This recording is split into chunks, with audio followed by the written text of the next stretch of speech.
Téléspectateurs de Défi Télévision, nous vous saluons. Nous sommes à la veille des examens du BPC et du bac. Et en tant que professeur de lettres, nous avons jugé nécessaire de nous adresser aux candidats. C'est impérieux pour les candidats de réviser toutes les matières. Toutes les matières, mais spécialement le français, puisque c'est nous notre matière, et c'est pour cette chapelle-là que nous nous battons. Dans cette émission, les candidats auront droit à 2 phases. Une première phase où nous allons aborder l'aspect général de la chose. Et dans une deuxième partie, nous allons essayer de voir avec eux comment réviser certains sujets. Quand on est à la veille des examens et qu'on doit réviser le français, il faut relire ses cours et les notes prises en classe. C'est nécessaire. Il faut relire ses cours et les notes prises en classe. Pourquoi?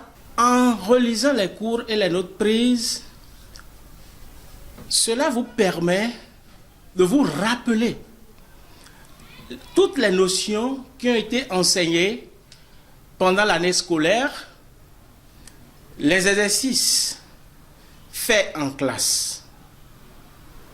Malheureusement, beaucoup de candidats pensent que, surtout, que le cours de français ne doit pas même être relu. Les apprenants ne lisent pas les cours de français. Je ne sais pas si on peut tomber aussi bas.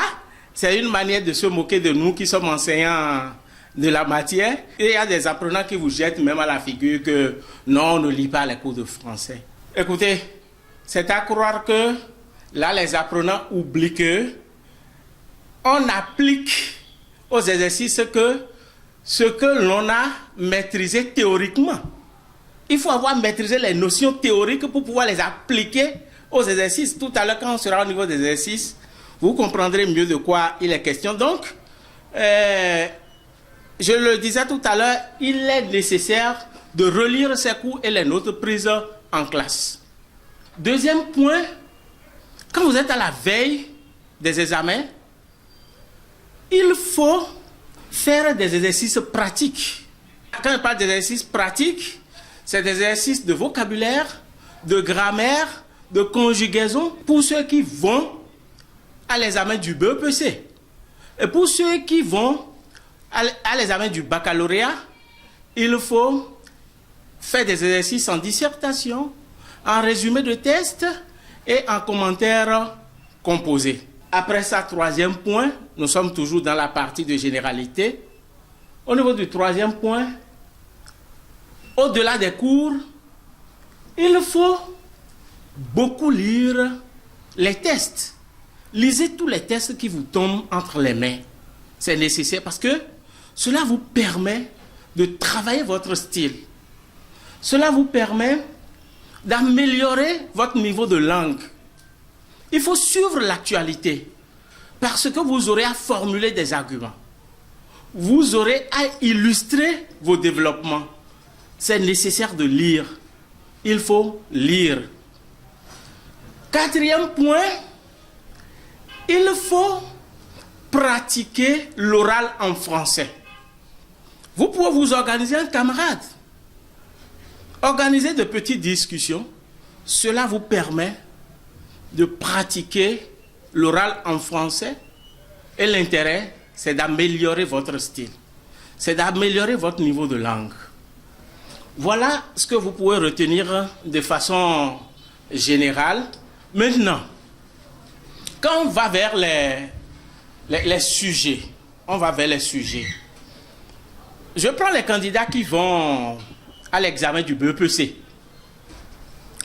Avec eux, on va voir rapidement comment il faut réviser la communication écrite. La communication écrite. Avant d'aborder la révision de la communication écrite, je pense qu'il est important de noter que au BPC en français, on a deux sujets, la lecture et la communication écrite. Et pour régler le problème de la lecture, beaucoup d'éléments avaient été déjà énumérés au niveau de la phase de généralité. C'est fondamentalement la lecture qui règle le problème de cette épreuve-là au BPC, cette épreuve qu'on appelle la lecture. Lorsque vous avez l'habitude de beaucoup lire, vous n'avez pas de difficulté à aborder l'épreuve de lecture. Maintenant, la communication écrite. Comment il faut réviser la communication écrite? Il faut commencer par s'assurer que les différents types de tests, il y en a un certain nombre. C'est fondamentalement sur ces différents types de tests que portent les sujets de communication écrite. Il faut commencer par s'assurer que les différents types de tests ont été maîtrisés, leurs caractéristiques, d'accord? C'est nécessaire. Énumérons d'abord les types de tests que vous devez nécessairement maîtriser. Il s'agit du test argumentatif, du test narratif, du test injonctif, du test descriptif, du test informatif, du test... il y en a 6, hein?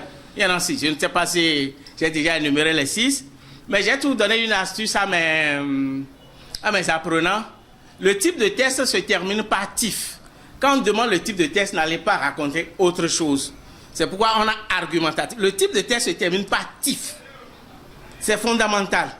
Quand on demande le type de test et que vous allez parler par exemple de la lettre, ce n'est pas le type de test que vous donnez, mais c'est la nature du test. C'est la nature du test. Donc faisons très attention. Donc, je prends le test argumentatif. Lorsque vous vous dites, si arrivé à l'examen, le sujet porte sur le test argumentatif, je dois pouvoir me retrouver vraiment à l'aise. Qu'est-ce qu'il faut avoir maîtrisé? Mais écoutez, on vous a dit en classe, pourquoi on produit le test argumentatif?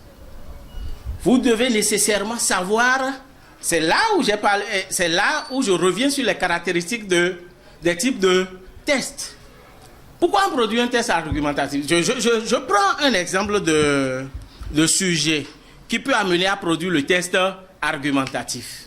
Vous avez un sujet où la partie de la tâche de la situation d'évaluation dit ceci. Tu décides de produire un test argumentatif dans lequel tu condamnes la cybercriminalité. Là, il faut commencer par reconnaître un élément fondamental de l'argumentation pour pouvoir évoluer. Il faut commencer par reconnaître que lorsqu'on veut produire un test argumentatif, il faut partir d'un thème. Le thème ici, c'est bien la cybercriminalité. D'accord? C'est la cybercriminalité. Et pourquoi moi je veux produire le test argumentatif? C'est pour défendre une thèse, c'est-à-dire une position. La position, c'est quoi? La position qui n'est rien d'autre que un point de vue à partir de ce thème-là. Et quand je prends le sujet dont j'ai parlé tout à l'heure, tu décides, c'est la partie tâche de l'évaluation qui dit ça, tu décides de produire un test argumentatif dans lequel tu condamnes la cybercriminalité. Mais quelle sera ta position ici? Ta position, c'est quoi? C'est que la cybercriminalité est une mauvaise chose, c'est une mauvaise pratique. C'est ça le point de vue que tu vas défendre. Et pour défendre ce point de vue-là, il te faut quoi et quoi? C'est ça qu'il faut chercher à comprendre. Il faut chercher à reconnaître, à maîtriser ces éléments-là avant de se retrouver à l'examen. Quand vous devez produire un test argumentatif, c'est un exemple parmi tant d'autres. Je ne dis pas qu'à l'examen, on va donner un sujet sur la cybercriminalité. Je ne dis pas ça. Je donne un exemple. Le thème ici, je veux produire un test argumentatif. Le thème ici, c'est la cybercriminalité. Le sujet m'offre la possibilité de défendre un point de vue qui est quoi? La cybercriminalité est une mauvaise pratique. Pour pouvoir défendre correctement ce point de vue, il me faut quoi et quoi? Tout cela avait été enseigné en classe. Je dois pouvoir me rappeler ces éléments-là. Et ces éléments-là doivent déjà faire objet de révision avant que je n'aille à l'examen. Pour défendre cette thèse, ce point de vue, il me faut des arguments et des illustrations. Je dois aussi utiliser des connecteurs logiques. Si je ne maîtrise pas ces éléments-là, et que je me retrouve face à ce sujet-là qui me demande de produire un test argumentatif, c'est que je ne pourrai pas évoluer. Je ne pourrai rien faire. Donc, c'est nécessaire que de maîtriser les caractéristiques de chaque type de test. Ça, c'est ce qu'on peut retenir du test argumentatif. Si vous voulez, on peut évoluer avec le test narratif. Si je dois produire un test narratif, j'aurai besoin de quoi? Si je dois produire un test narratif, c'est qu'il me faut un lieu, des personnages pour jouer des actions. Il me faut les temps du passé. Il me faut le schéma narratif. Mais je dois je dois maîtriser ces éléments-là. Si je ne maîtrise pas ces éléments-là, je ne pourrai pas m'en sortir. Lorsqu'il s'agit d'un autre type de test, lorsqu'il s'agit d'un autre type de... Donc, je suis candidat, nous sommes à la veille des examens, nous sommes à la veille du BPC précisément pour ceux qui sont encore au premier cycle.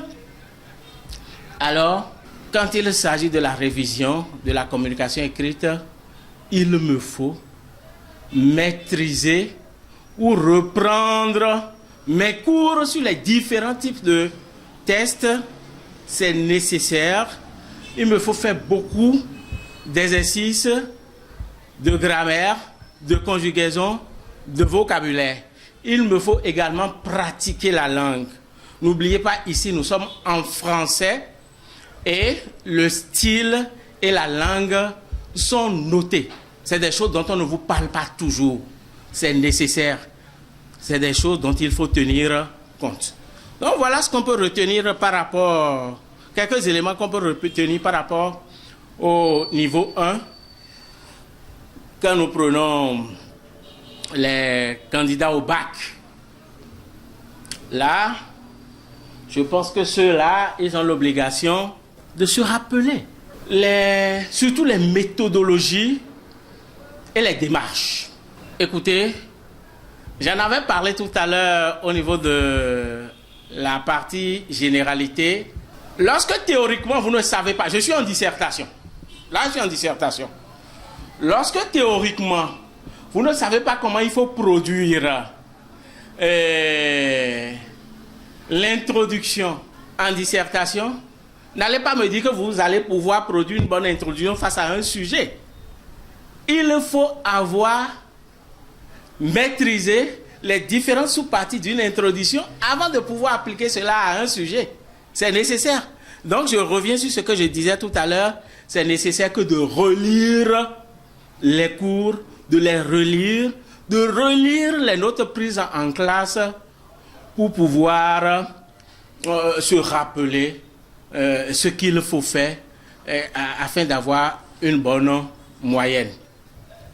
Lorsque je suis candidat au bac, je prends l'exemple de la dissertation, comme les autres exercices d'ailleurs, qu'on soit en contraction de test ou en commentaire composé. D'accord? Mais ici, c'est la dissertation qui m'intéresse. Et parfois, quand je vois les candidats en composition, je me demande si on leur explique suffisamment l'importance de la feuille de brouillon. Parfois, vous allez à la surveillance, vous voyez des candidats qui ne touchent pas du tout à leur feuille de brouillon. Mais ce n'est pas possible. Ce n'est pas possible. Maintenant, il faut travailler au brouillon. Qu'est-ce qu'il faut faire au brouillon? C'est des choses qu'il faut avoir maîtrisées au préalable. Oui, c'est des choses qu'il faut réviser avant d'aller au bac. Lorsque vous devez réviser le français, il vous faut faire des exercices de dissertation, des exercices de commentaires composés, des exercices de contraction des exercices de commentaires composés, des exercices de contraction de tests. Et quand vous devez faire un exercice, même un exercice de dissertation, il faut nécessairement commencer par travailler au brouillon. C'est ce qu'on appelle les travaux préparatoires. Il faut forcément travailler au brouillon. Et quand je suis face à un exercice de dissertation, qu'est-ce que je dois d'abord faire? qu'est-ce que je vais faire ensuite? Qu'est-ce que je vais faire? Lorsque je suis face à un exercice de dissertation, je prends ma feuille de brouillon. Ça fait partie de l'exercice. Je prends ma feuille de brouillon et mon stylo. Première chose, je mets travaux préparatoires que je souligne. Je vais à la ligne petit 1, je mets lecture du sujet. Et je ne mets pas lecture du sujet pour la forme. Si je mets lecture du sujet, c'est pour me dire que j'ai l'obligation de lire très attentivement et plusieurs fois le sujet. Je dois lire très attentivement et plusieurs fois le sujet. Un sujet, je peux le lire 30 fois. Autant de fois que sa compréhension l'exige. Mais malheureusement, il y a des candidats, ils lisent à peine entièrement une fois le sujet. Allez, ils se mettent à rédiger l'introduction. C'est une fausse note. Non, quand vous êtes face à un sujet de dissertation, écoutez, faites toujours les travaux préparatoires. Et ça doit commencer par la révision. Ça doit commencer au moment de la révision. Pour ceux qui n'ont pas eu l'habitude de beaucoup s'exercer pendant l'année scolaire, je sais qu'il y en a suffisamment. Il y en a beaucoup. Alors, au niveau des travaux préparatoires, petit 1, je l'ai dit, il faut commencer par noter lecture du sujet. J'ai souvent demandé à mes apprenants, mais pourquoi, je ne suis pas là pour faire un cours magistral, pourquoi il faut lire autant un sujet? La réponse elle est naturelle, c'est pour le comprendre. Comment je peux avoir la certitude que j'ai compris un sujet? Je dois pouvoir identifier de quoi il parle. Alors, petit 2, j'identifie de quoi il est question dans le test. C'est naturellement pour dégager le thème abordé. Exemple de thème, j'en avais donné déjà tout à l'heure au premier cycle, la cybercriminalité, la famine, le développement, le sous-développement, le sport, etc. Qu'est-ce que l'auteur de la pensée dit de ce thème-là? Puisque en dissertation, je dois produire un test argumentatif. Là encore, vous voyez que le test argumentatif revient. Il faut donc nécessairement avoir révisé en amont le test argumentatif.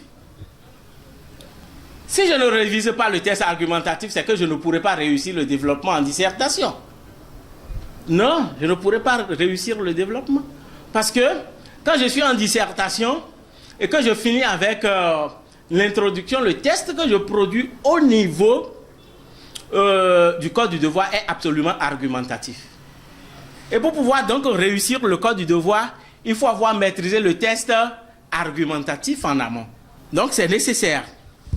Alors, donc, après avoir dégagé le thème, je me demande, cela me permettra de reformuler la thèse de l'auteur. Je me demande, qu'est-ce que l'auteur de la pensée dit de ce thème? Qu'est-ce qu'il dit de ce thème? Il dit quelque chose du thème, c'est ça qui est dans sa pensée. Je reformule cela dans mon propre français.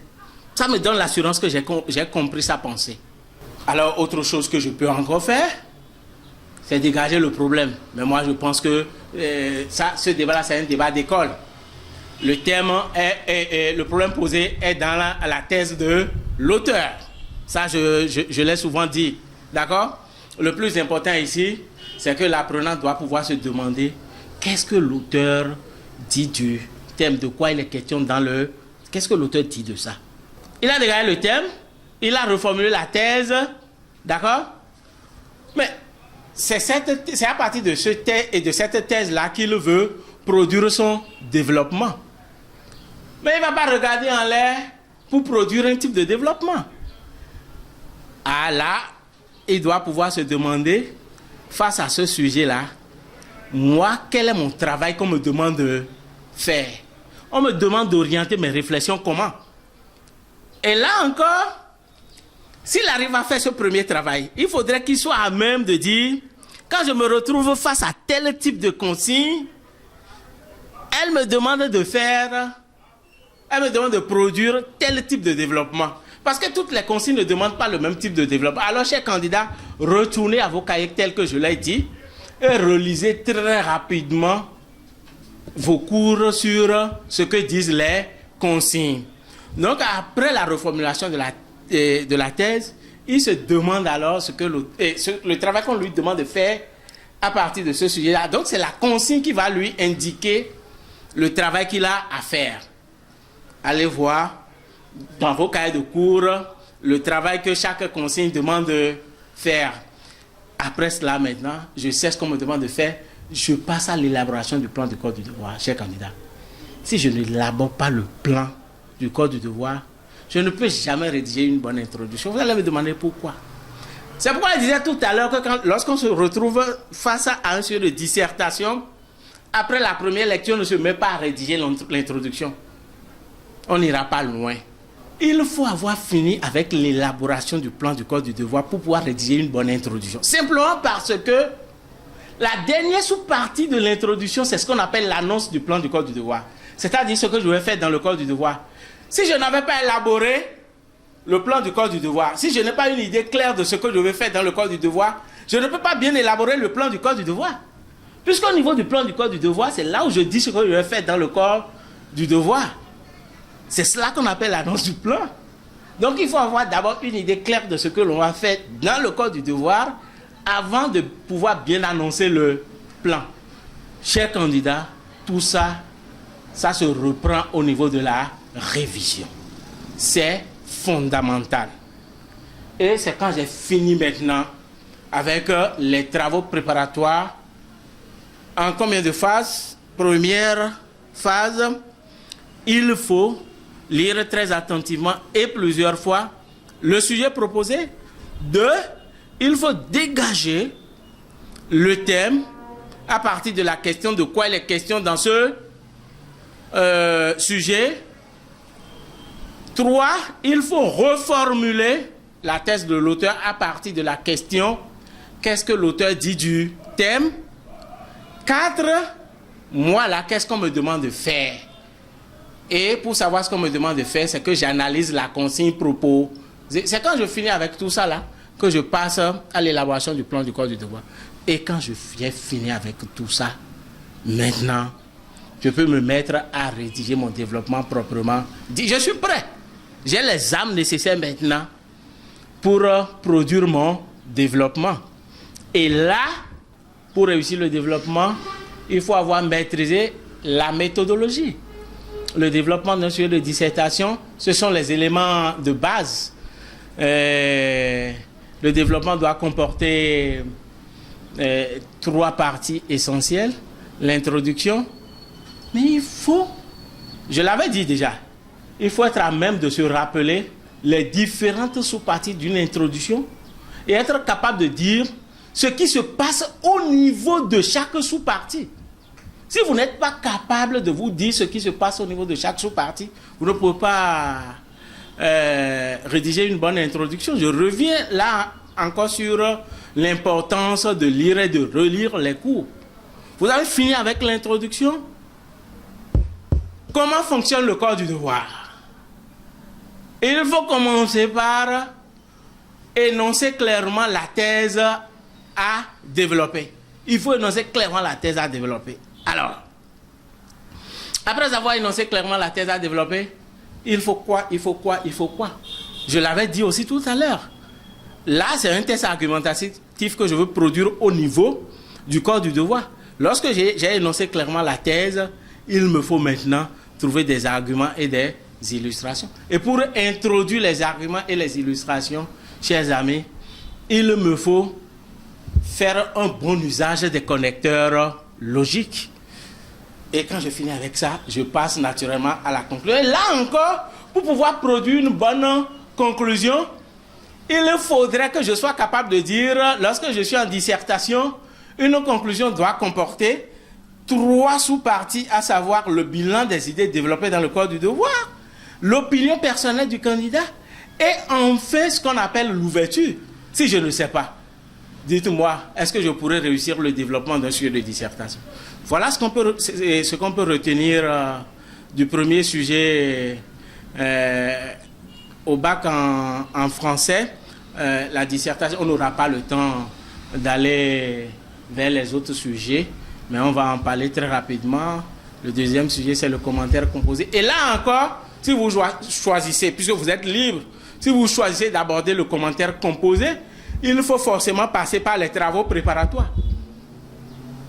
Et il faudrait qu'on se donne encore la main à ce niveau-là par les révisions. Oui, par la relecture de ces cours. Puisque tout ça, c'est dans vos cahiers. Et il y a aussi le résumé de test. Ah oui, ça c'est un exercice au bac. On connaît nos amis. Hein?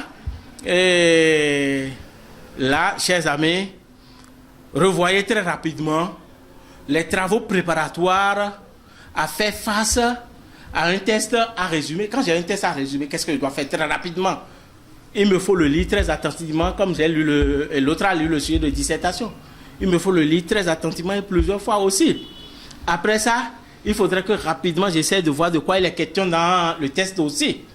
De quoi il est question, c'est le thème toujours. Après ça, il faudrait que je dégage l'idée générale. Après ça, il me faut dégager la structure du test. C'est des éléments que vous avez dans vos tests. Retournez à vos cahiers. Il me faut dégager la structure du test. Cela me permet d'obtenir les différentes parties du test. Et le résumé se fait à partir des différentes parties que j'ai dégagées au niveau de la structure. Oui. Et quand j'ai fini de dégager la structure du test, là, ça veut dire que j'ai beaucoup évolué dans le résumé du test. Le travail devient de plus en plus facile parce que maintenant, il me faudra juste prendre chaque partie et sortir les idées essentielles que je reformule dans mon propre franc. Tout ça, c'est dans vos cahiers. Je ne suis pas là pour faire un cours. Je ne suis pas là. Ce que je voudrais vous dire, c'est que vous avez beaucoup à faire et il serait très important qu'on retourne vers les cahiers, qu'on trouve de petits exercices à faire et à soumettre à l'appréciation des aînés.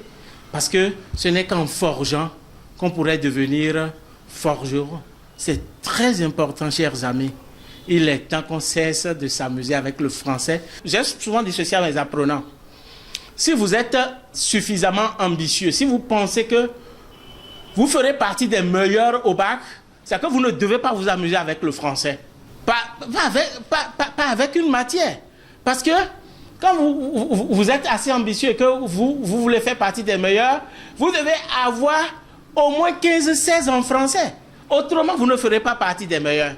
Et ce n'est pas sorcier que d'avoir 16, 15, 17 en français. C'est bien possible. Je dirais ceci comme conseil aux candidats pour finir. Vous allez au centre d'examen le lundi, puisque ça commence un lundi pour tous les candidats. Vous allez au centre, personne ne vous refuse de faire vos civilités à vos camarades. C'est des conseils, ça c'est moi.